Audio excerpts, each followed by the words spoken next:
À y regarder de plus près, il ne reste finalement plus grand-chose de ce qui a fait la réussite de l'économie allemande.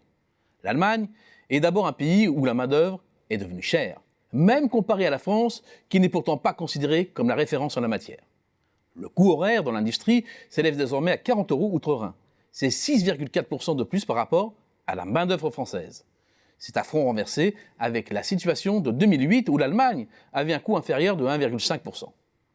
On le sait, l'enjeu de la compétitivité d'un territoire dépasse de loin l'enjeu de la compétitivité coût et hors coût des seuls secteurs exposés de l'industrie, ce qui conduit à s'intéresser au coût des services, notamment ceux qui entrent directement dans la chaîne de valeur de produits exportés. Dans les activités de soutien aux entreprises, intérim, activités de location et de location-bail, services de sécurité et de nettoyage, pour l'essentiel, l'Allemagne conserve encore un net avantage avec des coûts inférieurs de 9,5% vis-à-vis de la France. Mais l'écart s'est considérablement réduit par rapport à 2008, où il était supérieur à 31%. Dans les services dits spécialisés, activités juridiques, comptables, audits, R&D, etc., les deux pays se tiennent et la différence est devenue marginale, inférieure à 1%. Et si l'on devait faire une moyenne pondérée des différents coûts, il est évident que l'Allemagne a là perdu son principal atout. Et le trait est encore plus prononcé vis-à-vis de l'Espagne ou de l'Italie, deuxième puissance industrielle européenne. Baisse des charges autour du SMIC, CICE côté français, modération salariale, voire baisse des rémunérations dans les pays du Sud, contre mise en place de salaires minimums de l'autre côté du Rhin, sont au cœur de ce spectaculaire renversement. À cela s'ajoute une économie de bazar qui a perdu de son efficacité au fur et à mesure de la convergence des coûts salariaux des PECO aux standards des pays plus riches. Non seulement moins performante, l'Allemagne fait aussi face aujourd'hui au rétrécissement de ses débouchés extérieurs vers les émergents sur lesquels était fondée toute sa stratégie. Loin des pics des années passées, la croissance mondiale se dérobe désormais petit à petit et que ce soit les pays avancés ou émergents, l'orientation des courbes est la même. Elle pique du nez. Moins de croissance, c'est aussi moins d'échanges. La progression du commerce mondial est désormais proche de zéro et ce n'est pas simplement une histoire de conjoncture. La production industrielle mondiale migre en effet d'un modèle de segmentation des chaînes de valeur vers un nearshoring, c'est-à-dire une relocalisation ou régionalisation des chaînes de production près des marchés de consommation.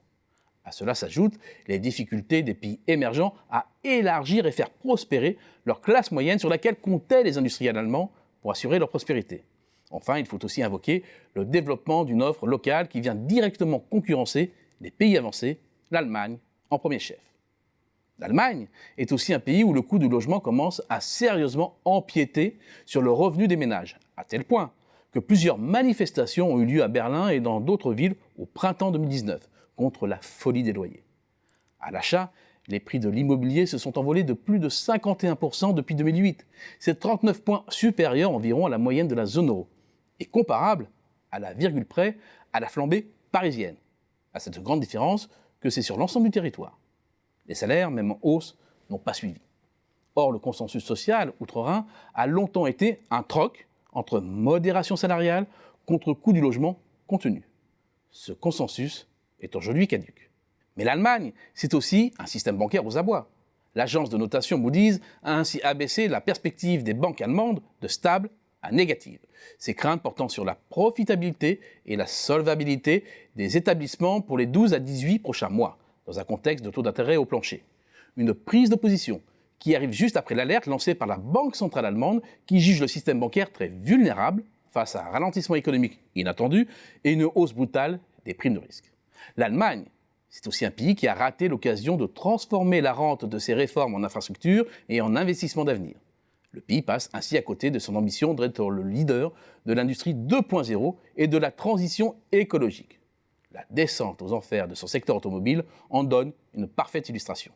C'est enfin un pays dont le déficit démographique, masqué un temps par l'arrivée de réfugiés, ressort à nouveau. Bref, l'Allemagne, c'est une économie dont le modèle de développement est totalement épuisé.